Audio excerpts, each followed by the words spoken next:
You are about to see a film which looks at permit to work. We should all be familiar with these, but are we? Ideally, you should watch this film with at least 2 of your colleagues, so that you can discuss what you've seen. We will pause at the end of each chapter and ask you some questions, so that you can reflect on what you have seen and heard.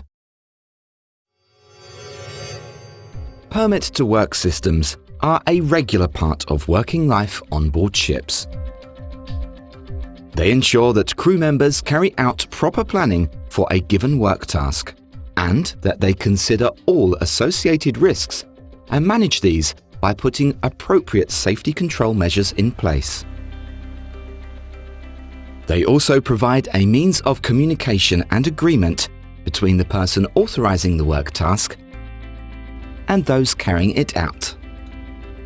You will follow permit to work systems for any work where the actions of one person may endanger another, or where you need to follow a series of steps to ensure the safety of those involved. In such cases, you will carry out a risk assessment, sometimes called a job safety analysis, with the objective of identifying all associated hazards. It's then your job to remove or minimize those hazards by implementing control measures and documenting them on the permit to work form. The risk assessment, use of control measures, and the permit to work are all formal parts of a safety management system. In most cases, they are well defined and straightforward to use. The procedures for many routine operational and maintenance tasks are in the Ship Safety Manual, operational manuals, and the planned maintenance system. Some tasks may only require checklists and work orders, but some will also require a permit. Many non-routine work activities will also require a risk assessment and permits to work, particularly where there is a high risk of injury. Your own SMS should clearly indicate when a permit is required.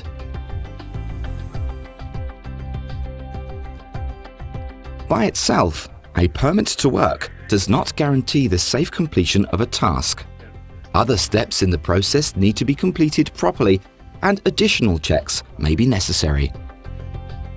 However, as each permit lists the safety requirements for a particular task, it does significantly increase the likelihood that you will complete the task without incident, making the permit to work system an important part of an effective safety culture. On your ship, do you know which jobs you need a permit to work for and which you don't? Can you give examples of each type? Did you see any of the work being done in the video and think that it could have been done more safely? What part of the process should have addressed things like that? Click the pause button and start your discussion.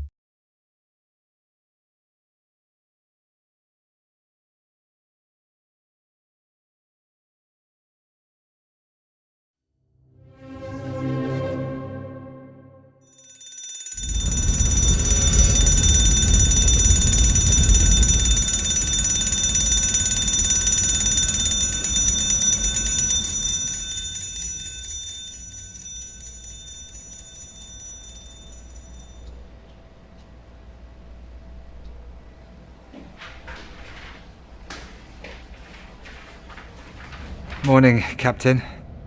We have a small welding job in the storeroom in the accommodation. Shouldn't take long. Do you mind signing the work permit? Okay, I'll just go through it.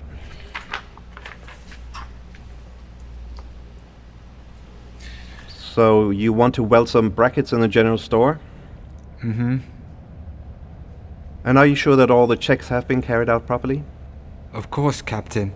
But as I said, it's only a small job. Shouldn't take more than 20 minutes or so. The fitter has lots of work to do before we arrive in port, so I think it's better to get the welding out of the way.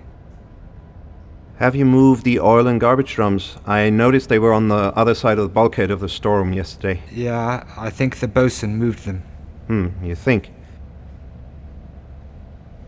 And who will be the fire watchman? The engine room trainee is the only person available. Well, he's very reliable. He just joined the ship last week. I'm sorry, Paolo, but I'm not sure all the checks have been carried out properly. I can't sign this permit.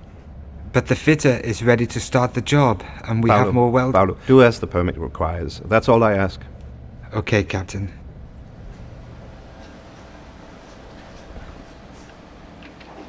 Before we go any further, it's important you know who is involved in a permit to work system. A responsible person, sometimes known as the authorized officer, is authorized by the safety management system to issue and close permits. And a competent person is designated and authorized to ensure the task covered by the permit is completed safely. To ensure an adequate level of confirmation, the person who carries out the work cannot be the same individual who authorizes it. The responsible person will usually be a senior officer in the relevant department on board, and the competent person will be another crew member tasked with carrying out the work. Though more than one person may be involved in carrying out or supporting the work.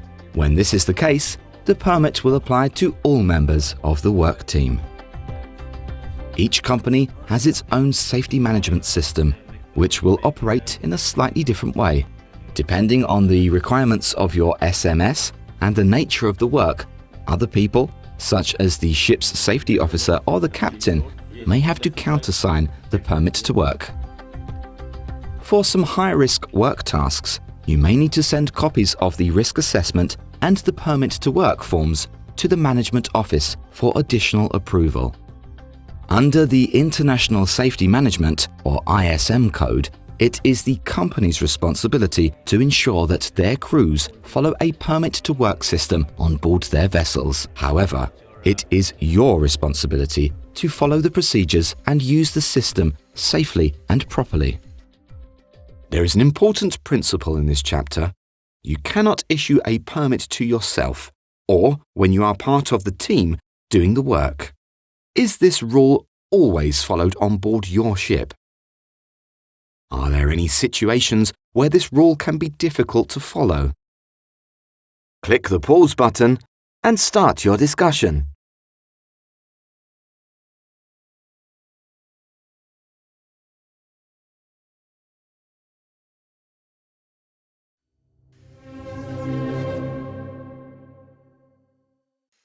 We could put one in the hospital and we have a two-man free cabin on A deck. Yeah. What do you want, George? Sorry, Captain. Chief Engineer's down below. We've got a small welding job to do in the workshop. Okay, 1 minute. He's asked me to get this permit signed. Hello? Yes? Okay. Can you call the bridge and ask them to locate the electrician, okay? Has the second engineer followed the permit checklist? I believe so, Captain. He hasn't signed the permit. Tell him to do so before the job starts, okay? Okay, just keep me informed about the situation. Thank you, Captain. Sorry, Peter, where were we? Yeah, about the visitors. Depending on the type of ship, there may be a few individual permit forms, or there may be a comprehensive set, with each form matched to a specific task.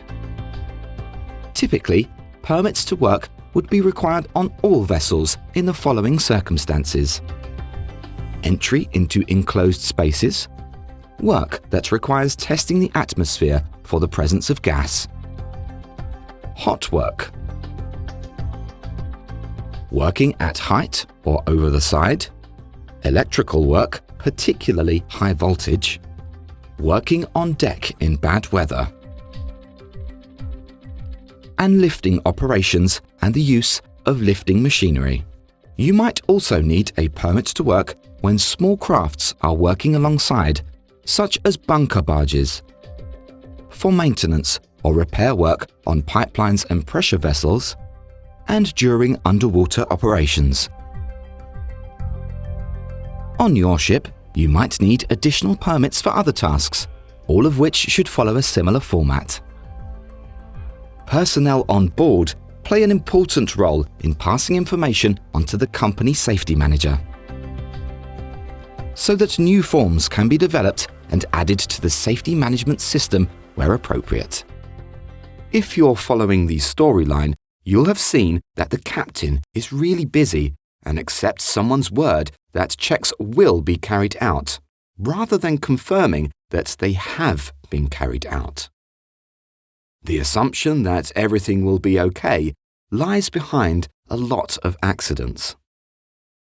Who do you think was at fault in this scene? Click the pause button and start your discussion.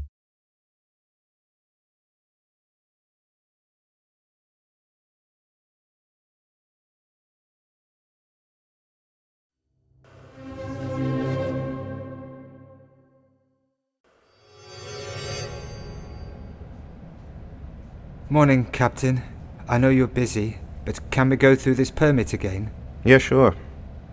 Let's have a look. I've been personally through all the checks.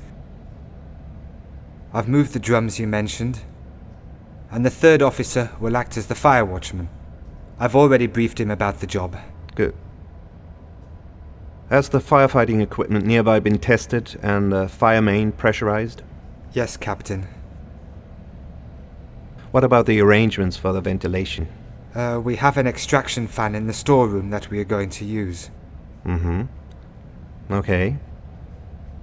Very good. So, what about the welding equipment and the PPE? Any defects? No. Everything is in good order. We did notice that the head strap for the welding mask was damaged, but it's been replaced now. Okay, that's fine. Please tell everyone to be extra vigilant. Okay, Captain. Although they may be broadly similar, each company has its own safety management system and permit to work forms.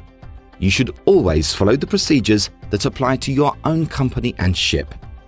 But it's worth looking at the key entries you can expect to find on a permit. A permit to work relates to a specific task in a particular location, identifying the personnel involved and the defined time period, and certain common principles will always apply. The information should always be relevant, current, and accurate, and should clearly indicate the location of the work, along with details of the task itself. It's important that you only undertake work specified on the permit to work.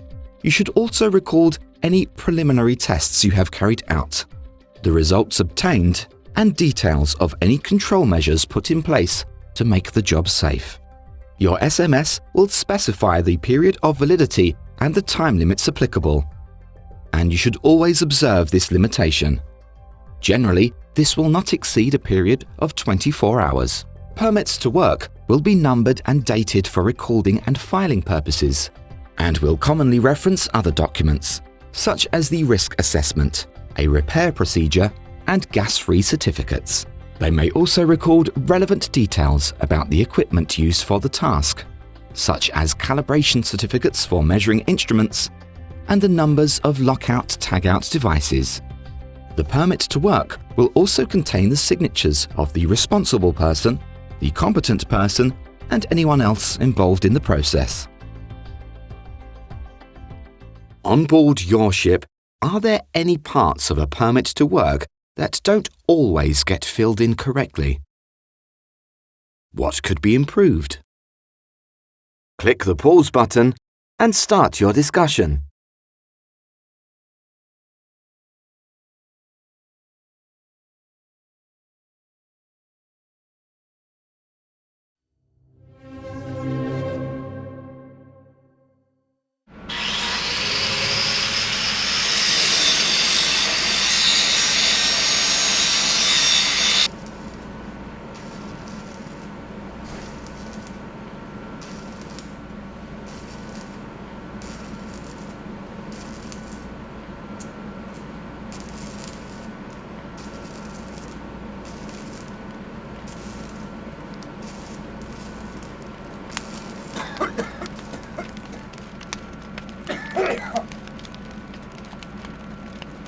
permit to work is part of a process, and the various steps correspond to important phases in the use and application of the form.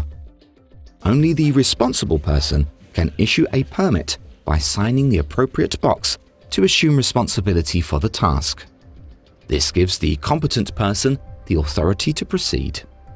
The responsible person should never issue a permit unless they have ensured that all appropriate safety control measures are in place and working effectively,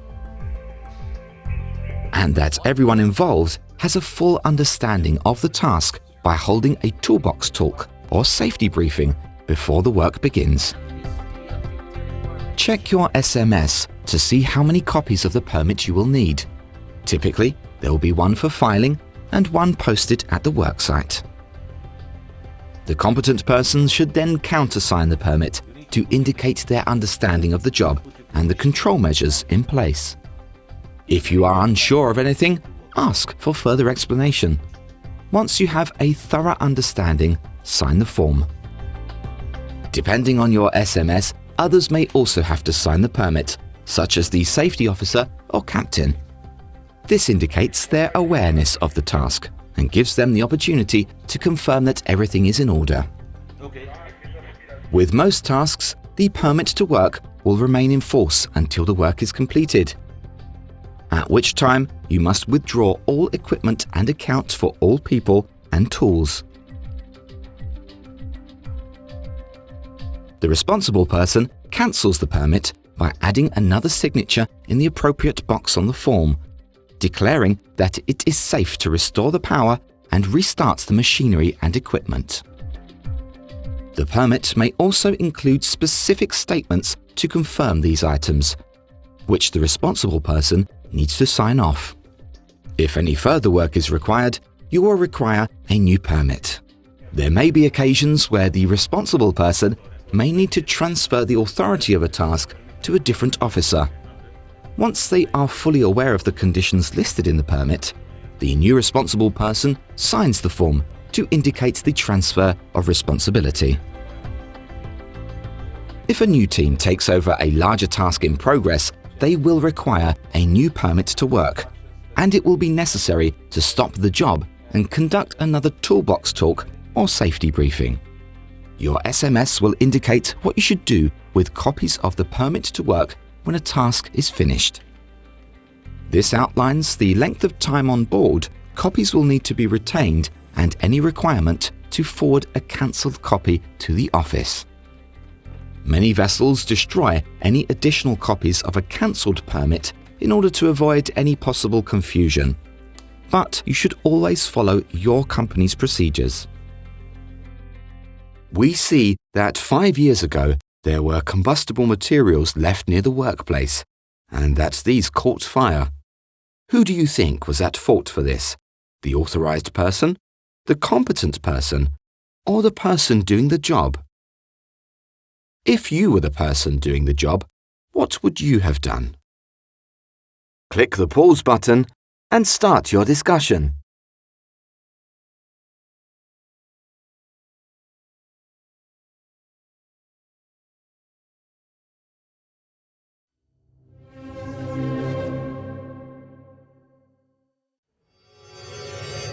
Throughout this video, we've looked at permits to work as an important part of your vessel's safety management system, which will contain details on how to use permits to work and how they affect you. Required for routine and non-routine tasks. Shipping companies use permits to work to confirm that there are appropriate safety control measures in place, as well as effective management of the associated risks.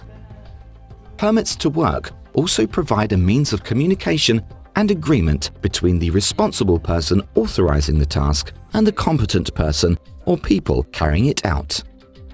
It features signatures that indicate responsibilities related to that specific job and other important information related to the task or safety control measures. Remember, a permit to work system is there for the safety of everyone on board. Make sure you always have a valid permit and that all members of the team are confident and fully aware of the safety control measures involved.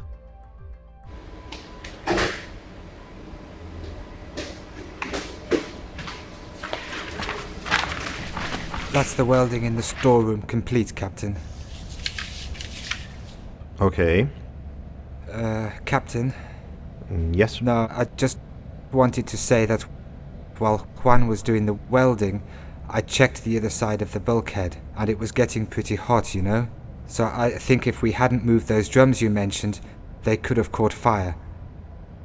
Anyways, thank you, Captain.